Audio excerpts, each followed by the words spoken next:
upon a time, in Lacock village, a gentleman Edmund was a rich man and had a well-settled family background, whose family comprised of his wife and twin daughters, Sandra and Sanvi. The daughters were twin, but the biggest difference among the two was of their color and character. Sandra was fair as milk and Sanvi was dark as coal. The man and his wife never understood why it was so, but still Edmund considered both his daughters equal. He did not show any inequality in their upbringing. With time, their twin daughters grew up and now they both were very beautiful damsels. Sandra was interested in grooming her beauty and always combed her hair and tried to attract all the handsomes in her appearance. She had some friends, they explored the ideas of spectacular views in city life. So she wants for a city life and not ready to endure the rural lifestyle with her parents. They advised her to just live like a traditional girl. Still, her arrogant and adamant nature never tries to obey their advice. Whereas Sanvi was interested in household activities and taking care of her pets, and also she wants to see others' happiness, especially her parents. No matter how much do it for the happiness of others, it will only end in crying or distress of her young mind. Sanvi and Sandra have completed their schooling. Sanvi had higher marks than Sandra in her school days, so she went for higher studies in city. But when she went to college for her studies, she had to hear the taunts of others because of her color. She had to give up her studies halfway. She was always a mockery for others, so the curtain fell on her dreams. Years passed. One day, Edmund thought that he should soon get his daughters married. He also thought that he will get his daughters married to the grooms of their own choices.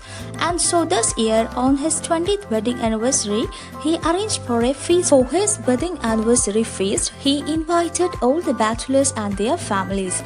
The banquet was a great opportunity for all the bachelors in the village to meet Sandra. They both were dressed in beautiful and colorful floral worked gowns. Everyone came and gave good wishes to him and his family.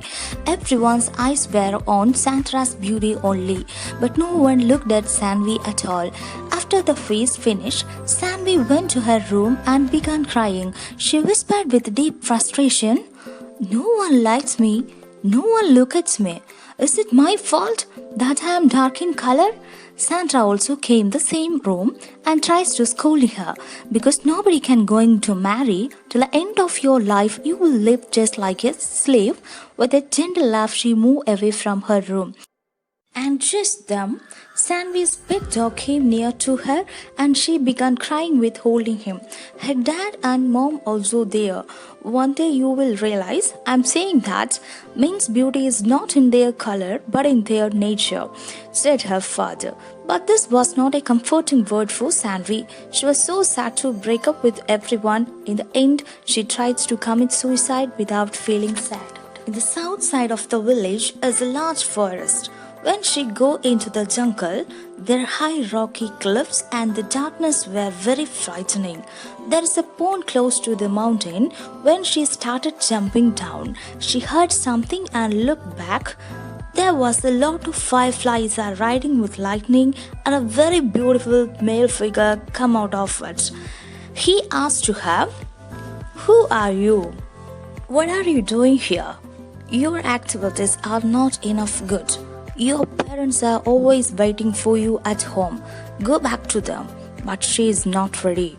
His words and beauty surprised her. She had never seen anyone like this before. He said, "I could tell you what had in your mind, but then never run away from problems and never try to act as a coward. Whatever it may happen in your life, just fight against that, otherwise stay silent." But she was not willing to change her mind. He didn't want to leave her alone there. He invited her in his life as, "Welcome Sanvi in the magical world. Hope that you are finding the solution to your despair." She walked ahead after in this enchanting world with him. She thinks that she was in dream because in her life no one say at least a single word of hope except her dad. He took her from there to another village where the two were began living a little more together.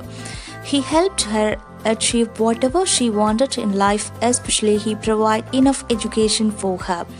Whoever ignored her in the name of her color, all of them killed by him without her knowledge. In front of her, he lived like how a servant treated his queen.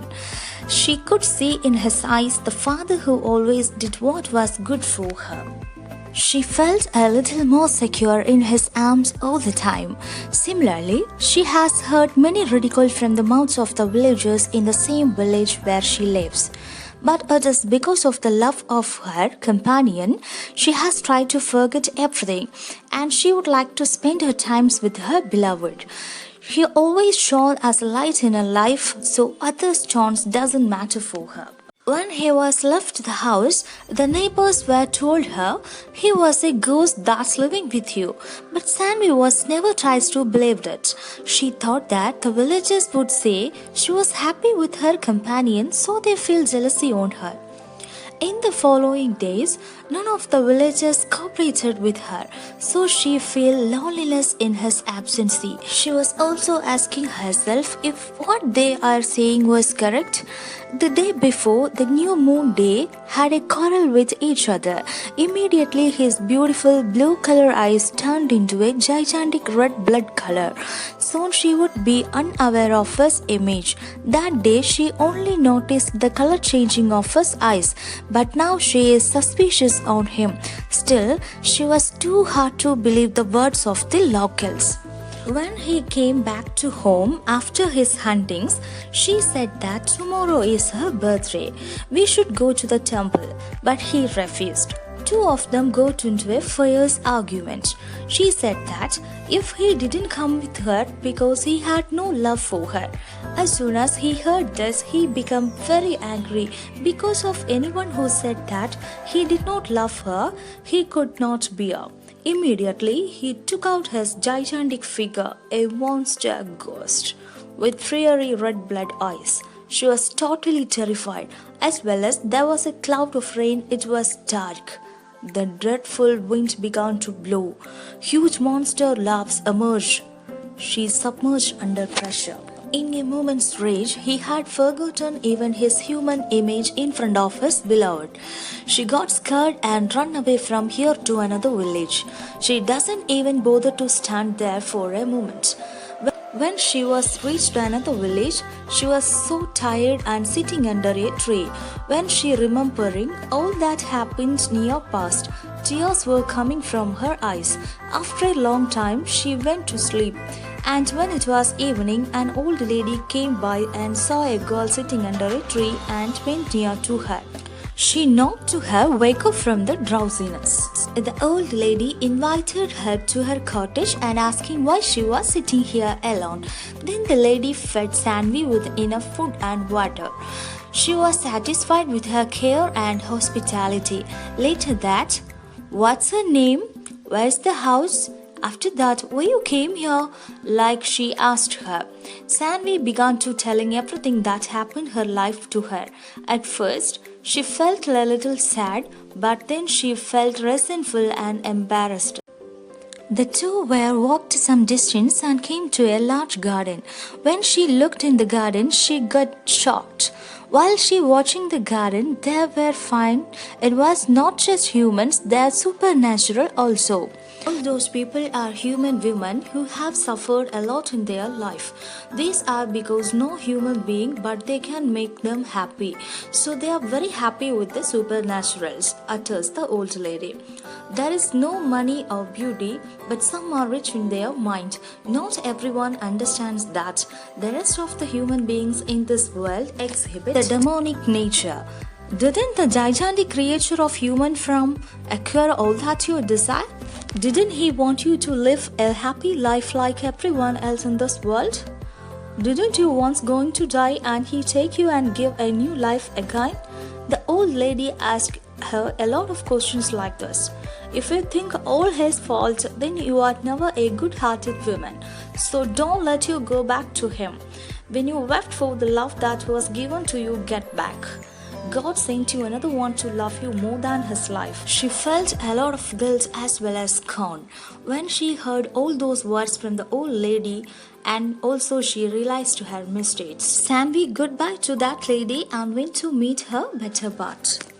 When she reached in the village, he was alone in the hut. There she met. He was crying because no one in his life had never loved him like Sanvi. She got there and called her beloved.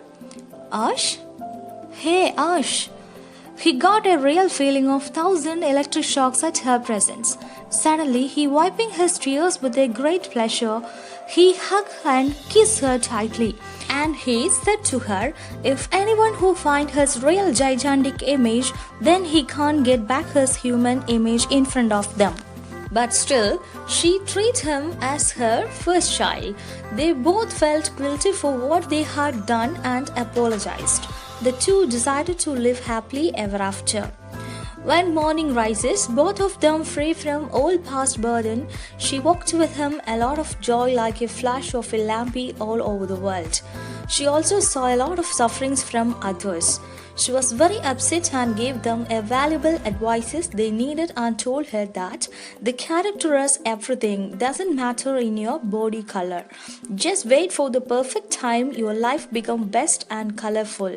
My life is the perfect examples of burdens like this, she mesmerized. Once, her dad told that men's beauty is not in their color but in their nature or character. Now she realized that fact with a drop of tears.